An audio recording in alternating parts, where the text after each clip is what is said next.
The world of competitive sports had long been a battlefield, but in 2016, the war was no longer fought on the track or in the arena. It had moved into cyberspace. As the Rio Olympics approached, the World Anti-Doping Agency, WADA, had exposed a massive Russian state-sponsored doping program, leading to the banning of dozens of Russian athletes. The revelation humiliated Moscow on the global stage, and the Kremlin wanted revenge. Enter the GRU.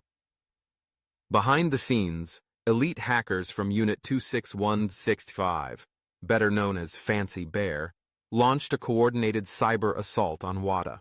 Their goal was simple: retaliate against the organization that had embarrassed Russia by stealing and leaking the medical records of Western athletes. The operation began with a sophisticated spear phishing campaign. Carefully crafted emails, disguised as official correspondence, landed in the inboxes of WADA officials. One click was all it took. The GRU had breached the system. Within hours, the hackers gained access to WADA's confidential database. They scoured files, searching for anything that could be used as leverage. What they found was a trove of medical exemptions granted to elite Western athletes, documentation that allowed them to use certain banned substances for medical conditions. The GRU saw an opportunity. If they couldn't prove Russia's innocence, they would attack the credibility of others. The stolen data was leaked in waves.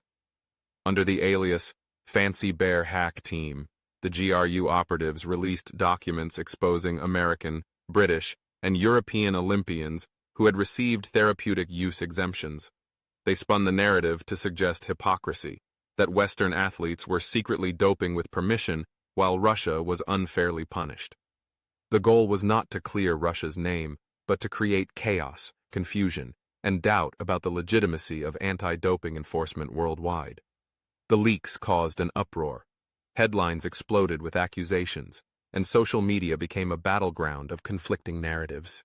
Russia's propaganda machine amplified the story, using the stolen data to attack WADA's credibility.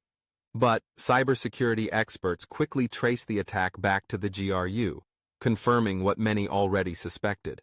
This was retaliation, a state-sponsored cyber assault disguised as a whistleblower campaign.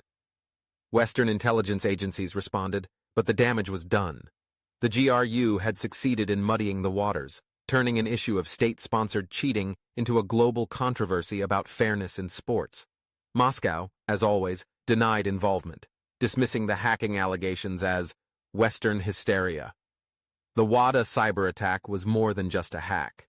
It was an example of modern hybrid warfare, where cyber operations were used as a tool of geopolitical retaliation. The GRU had weaponized information, turning a doping scandal into an international crisis. The message was clear. Anyone who embarrassed Russia would face consequences, not on the battlefield, but in the shadows of cyberspace, where the rules were rewritten with every keystroke.